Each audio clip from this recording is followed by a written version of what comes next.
Подсолнух, комфорт и уют в каждый дом.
Ассалаумағалейкум, аспаны ашық, асқары биік, ардақты ағайын.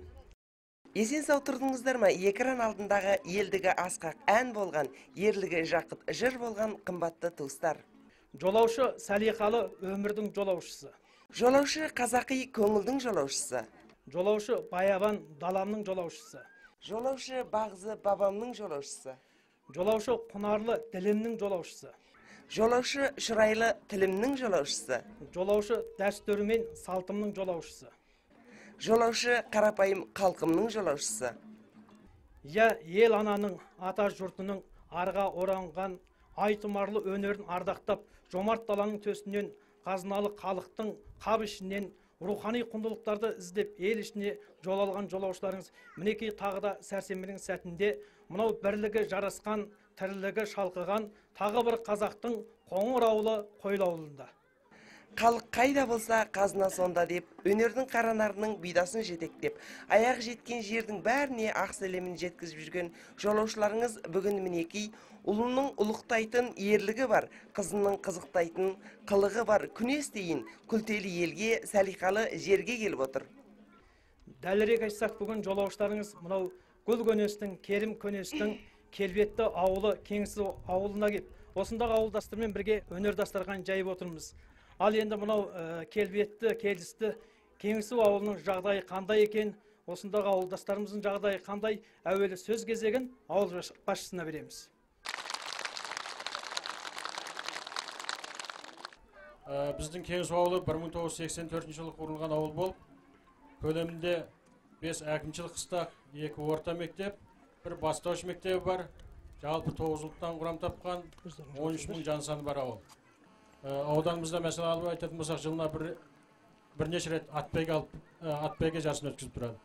Сондай-ақ мына Наурыз мерекесі, ақындар айтысы деген өзіміздің қазақтың халықтық бұқаралық қимылдарын өткізіп отырса, ал енді біздің Кеңсу ауылында жыл сайын осы ат үсті мына ден тәрбие қимылын алып барумен бірге, мына Наурыз сынды өзіміздің дәстүрлі мерекемізде жыл сайын алып барып отырмыз.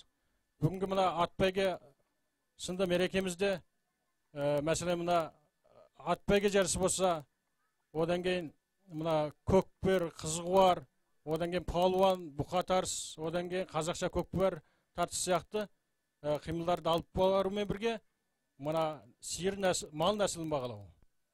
Сонымен бірлікте мына қолөнер бұйымдар жәрмеңкесін алып бару. Яғни алғанда қолөнер жәрмеңкесінен жарыс оздыру. Сонымен бірлікте мына партиямыздың түрлі заң саясаттарын жалпы халыққа үгіттеу, әрі осы жалпы халықты осы мемлекетіміздің заң ережелерінен хабардар ету. Әрі осы ретке атбәйге сынды ұлттық ден тәрбие қимылымызды алып бару арқылы халқымыздың күн сайын артып отырған заттық және рухани өркениет қажетін қанағаттандыру болып табылады. Сіздерге рахмет.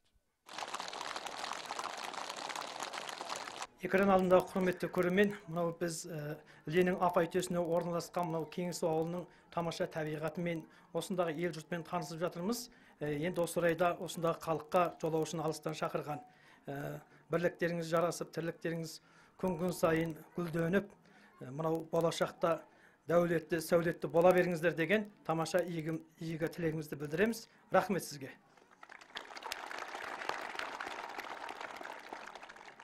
Ал енді мынау келген жолаушыға ауылдың алтауызында бүгін қандай ойын тамашаларыңыз дайындап отырсыздар? Экран алдындағы көрермендерге айта кетсеңіз. Біздің мына Кеңес ауылынан көптеген ардалы арқалы азаматтар болған. Мәселен, Дәулетхан Қоралас дейді. Одан кейін Уәлибек Ахмет, Әбілқайыр Асқарбек деген сияқты мықты ақын-ағаларымыз болған. Сондықтан да төменде қонақ кәдесі ретінде осы ауылымыздан шыққан өзіміздің өнерпаздар, осы ағаларымыздың жақсы тамаша әндерін, күйлерін, сонымен бірлікте жақсы термелерін осы жолаушы айдарымызға төменде тартып етеді. Қабыл алыңыздар. Рахмет сізге. Ендеше экран алдындағы қымбатты туыстар, бүгінгі жолаушыдағы ауылдың алтауызында Күнес ауданы Кеңсу ауылындағы өнерпаздардың орындауындағы ойын нөмірлерін тамашалайтын боласыздар.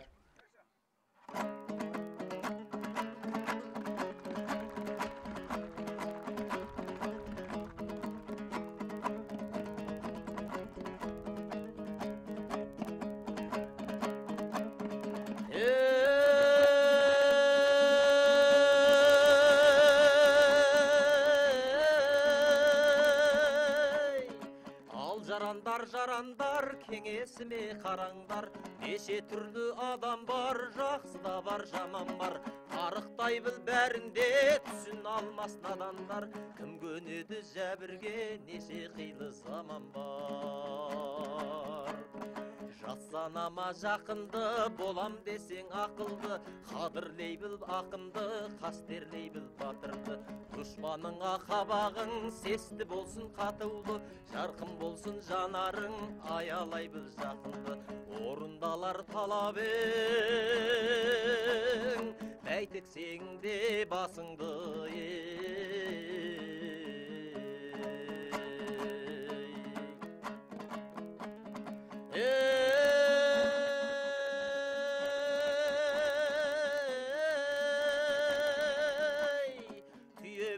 түймеге аларманды күндеме, есірікке елігіп желікпеде үндеме. Дандайсыма даурықпа, байлық қонса іргеңе, құрыс сестен қаймықпа, жуастарды жөндеме. Асау түсер арбаға, тентек түсер түрмеге, әз басыңды байлама, қолың жетпес жүндегі. Сүйкімің кетер туысқа, қар боларсың үйде де, құрман сәпқа қызықпа, із қалмайтын бірдеңе. Қарғыс алмай алғыс ал, ел қарғаған қан құсар, білімдіге өнердің арт жағы кең алды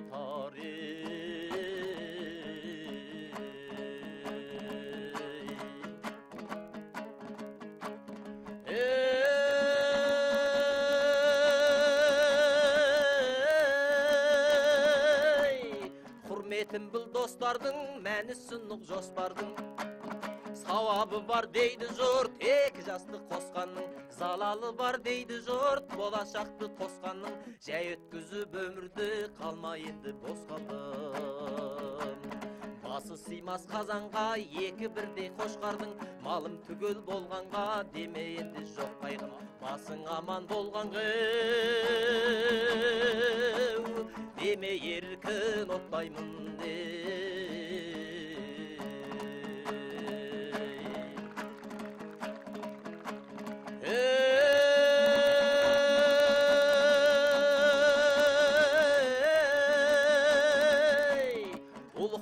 Кішік бол, құнықтауға пысық бол, қарт кезіксе алдыңнан көлігіңді түсіп бер.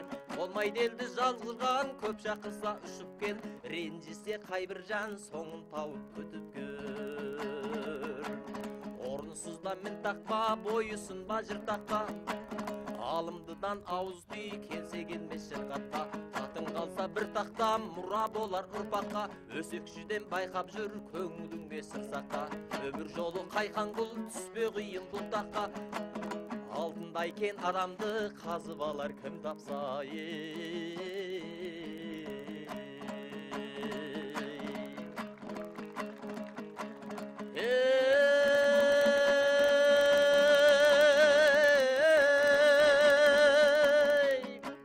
Жасыңда бар, кәрі бар, тіршіліктің мәні бар. Манақ айтқан сөзімде адамзаттың бәрі бар. Жарақсызын тастадау, жарақтының мәнін ал. Мұндай кеңес қай жерден іздесең де табылар. Артық айтсам сөкпеңдер, керек естем шекпеңдер. Менше артық бөспеңдер, бөспелікті шектеңдер. Бәрін айтта бірін айт, кеңесімнің шынын айт. Абыройды төкпеңдер.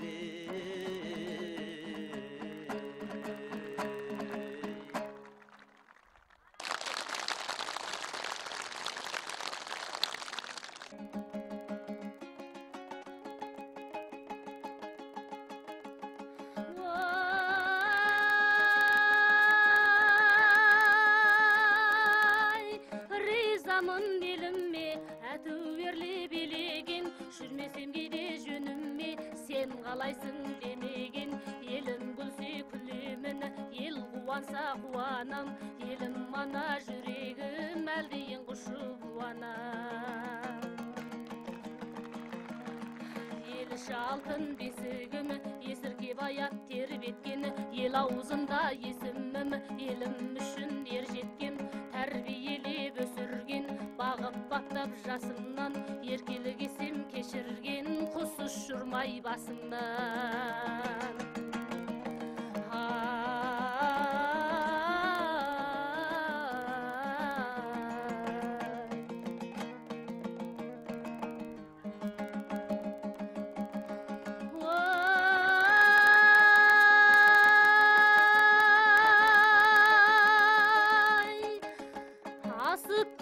Кесемде, өсірдің елімі аялап, тебініп тентегі жесемде, гүліңе қондымы саялап. Мылтық бердің қолыма, жаудың тобыны күйреттім, сауықтың салып соңына ақындықты үйреттім. Домбыра беріп өрнекті, әнішілікке бауладың, болмасам да көрнекті. Ішіндемін қаулының, адалдан орап жүргікті, денемнің сұрап саулығын.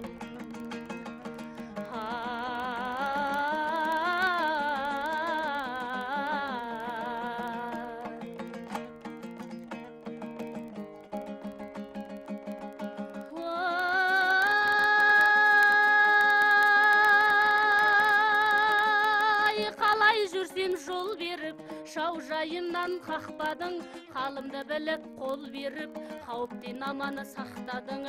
Қызыл балақ қырандай, жібегі жалды құландай, қазағы болу ұшқырмын, қолың батып ұралмай, дәтіңі шыдап тұралмай, сүйгенімді құштырдың.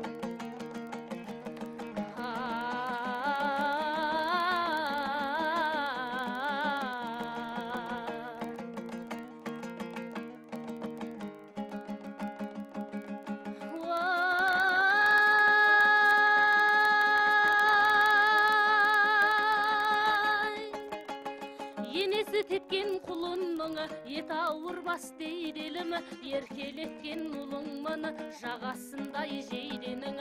Асыл киіп торқадан төсіндемін төріңнің, орын алып ортадан төсіндемін төріңнің. Тоқтатайын осыны, тағайтармыны тастамай, көненің едімі қосыны, бұрыл мұртты ақсамай. Көненің едімі қосыны, бұрыл мұртты ақсамай.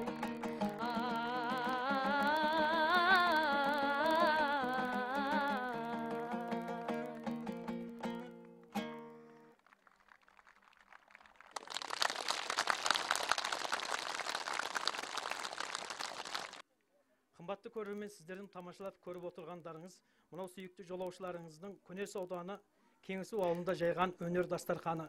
Жаңа өздеріңіз көріп біліп отырсыздар, мынау Кеңесу ауылында небір дүлдүл ақын, шешендер, күйшілер өткен екен. Ұрпақтары тамашалап мына сахнада орындап жатыр. Осы орайда ауылдың алты аузында өнер көрсеткен өнерпаздарға айрықша рахмет айтамыз. Рахмет сіздерге. Ендеше экран алдындағы қымбатты туыстар, ендегі кезекті біз жекпе-жекке жалғаймыз. Өздеріңіз де білесіздер, мынау Күнес дейтін күлтелі елде тарихта Таңжарық пен Қойдымның айтысы сияқты небір ақберен ақындардың тамаша айтыстары өткен. Енді Күнестің бүгінгі ұрпақтары да мынау айтыс өнерінен құр жаяу емес деп білеміз. Сондықтан да енді кезекті жекпе-жекке берсек деп отырмыз. Ал енді Қайрат, осы біздің келіп отырғанына Кеңесу ауылымызға ақындардың ауылы деп ат берілген екен. Осы көрермендердің ортасында біздің халқымыздың танымалы ақыны Жақпынар ағамыз отыр екен. Жақпынар аға, осы ауылдарыңызға мынау ақындардың ауылы деген ат қалай берілген еді? Ең әуелі жекпе-жекті бастаудан ілгері осы әңгімені бізге баян етсеңіз. Кеңесу ауылы Күнес ауданының шығыс жағынан 60 км шалғай Марат қалашығы мен Аралтөбе қалашығының ортасында орналасқан қоңыржай жері жәннаттай жазиралы алқабы орманды қасиетті мекен.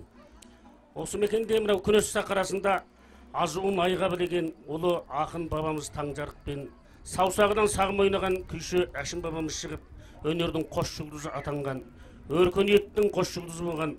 Алайда осы кең сол бабаларымыздың ізін басқан бүгінгі ақындарымыз аузымен құс істеген ұлы ақындарымыз шыққан. Кеңесу ауылынан айтар болсақ, азаттықтан кейінгі қазақ айтыс өнерінің алғашқы қарлығаштарының бірі Дәулетхан Қораласұлы деген әйгілі абыз ақынымыз шықса, оның ізін басып Әбілқайыр Асқарбек өткен Уәлибек Ахметұлы да осы Кеңесу топырағына туып жеткен. Сейіт Қамбосов деген ағамыз да осы Кеңесу топырағында түлесе, зерттеуші ақын, айтыс ақыны, белгілі қаламгер Андас Омар Ақынұлы да осы топырақта түлеп өткен. Бұл Кеңесу топырағы сондықтан да өзінің ұлы ақындарымен, ұлы перзенттерімен халқы мақтанады. Алайса, құрметті көрермен, бүгінгі сахнада мынау жолаушының сәлиқалы сатына бас қосып отырғанда, сондай ұлы бабаларымыздың ұрпақтары, бастаудың тұнығы, алтынның сынығы, бүгінгі жас жеткіншек ақындарымыз Қайсар Қайнар Бақайұлы мен Аққұл Жақып Нұрғызы сіздерге жырдан сауық ұсынып, жыр бәсекесіне түседі. Қарсы алыңыздар.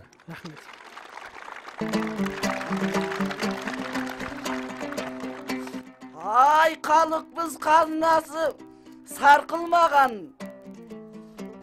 ақын ба осындайда шарқ ұрмаған. Сақтардан сарқыт болып қалған дәстүр сақтаған халық едік салтыңдаман. Қазақтың ұл мен қызы біз боламыз жауына жай отындай жарқылдаған. Ақындар кіләсінде оқушысың, білім алып жатырсың нар тұлғадан.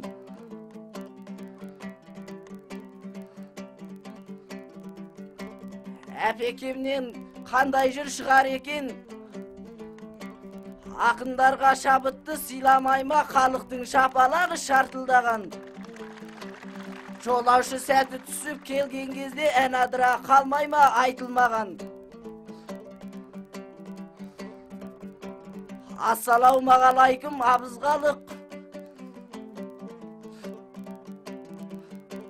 халқымнан айналайын, ей аңқылдаған ай.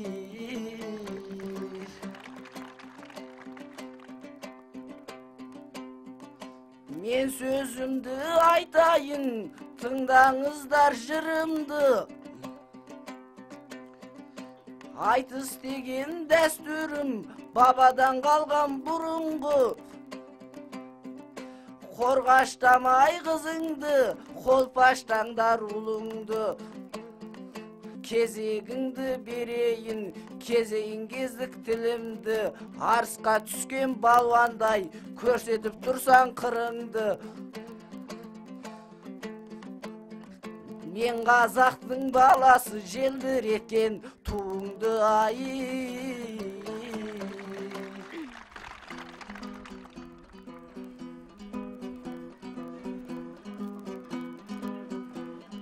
Тараған бұл Кеңесудан мәдениет,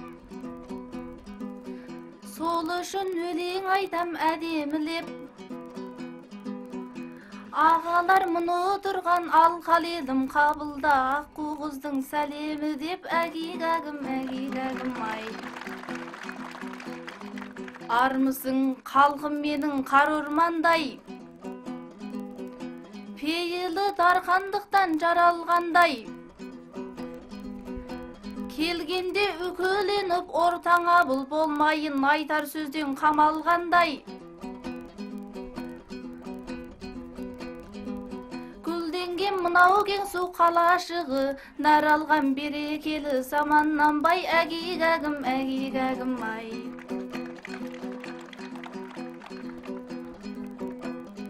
Келіпсің айтысам деп қайнар бала,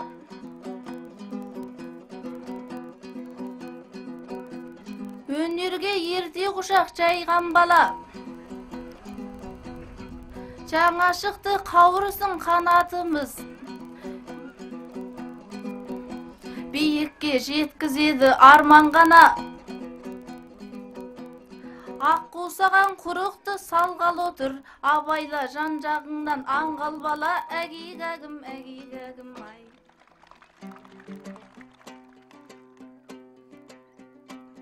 Ай, әпеке, айтылды ма бір сырыңыз? Жақсырақ жыр айтуға құлшыныңыз. Дәл бүгін әріптес болып шығып қапсың, еніңмен келмей жүрет қисыныңыз. Япырмай мода, мына күні дүзеліп келе жатыр қисығымыз.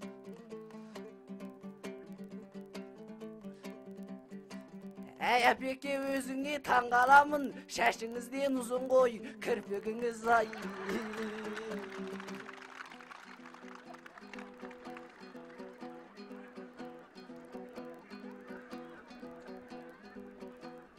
Сен мені анау мұнау деп отырсың, келіп сөккелі келіп едің әдейілеп. Біле білсең иғайнар мен айтайын, жасанудың өзі де мәдениет, әгигәгім ай.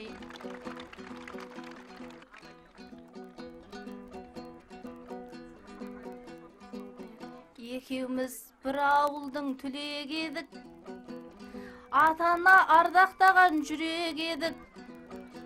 Осылай біз тоқтамай көп тырыссақ, мықтақым боп қалармыз жүрек еліп. Уақытты алтыннан да қымбат деген, ал енді тоқтатайық түрек еліп, әгигәгім ай. Ал енді Қайрат, ендігі кезекті жолаушының өзінің бір сүбелі айдаршыларының бірі қонақ кәдесіне жалғаймыз.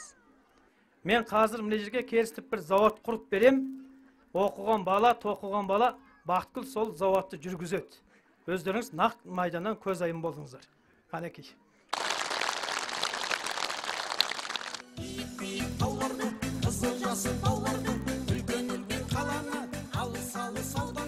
Ал Бақытгүл, не істейтініңді өзің білдің ғой. Алдыңа қалың әр түрлі арқандарды алып келдім. Өзіңе міне берем қатысты материалын. Әлбетте мында жерге отырып бір қылархан есіп бер. Сіздер көмектеспеңіздер. Көреген қалай істейтін.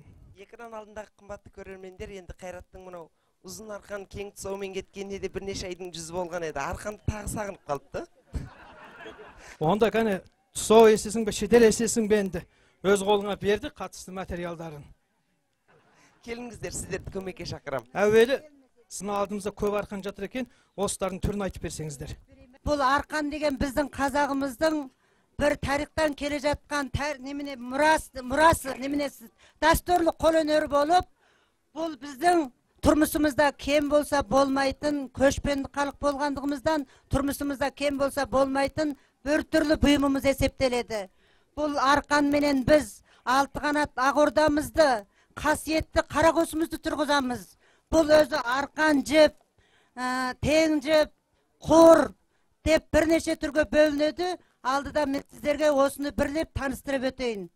Жылқының қылымен қой жүнінен араластырып есілген біздің қазақтың алты қанат ағордасының керегесінің басын чалып таңатын жадырап ашылып кетпеу үшін чалып таңып тартып байлап қоятын чалмарқан деп атаймыз, басқұр арқан.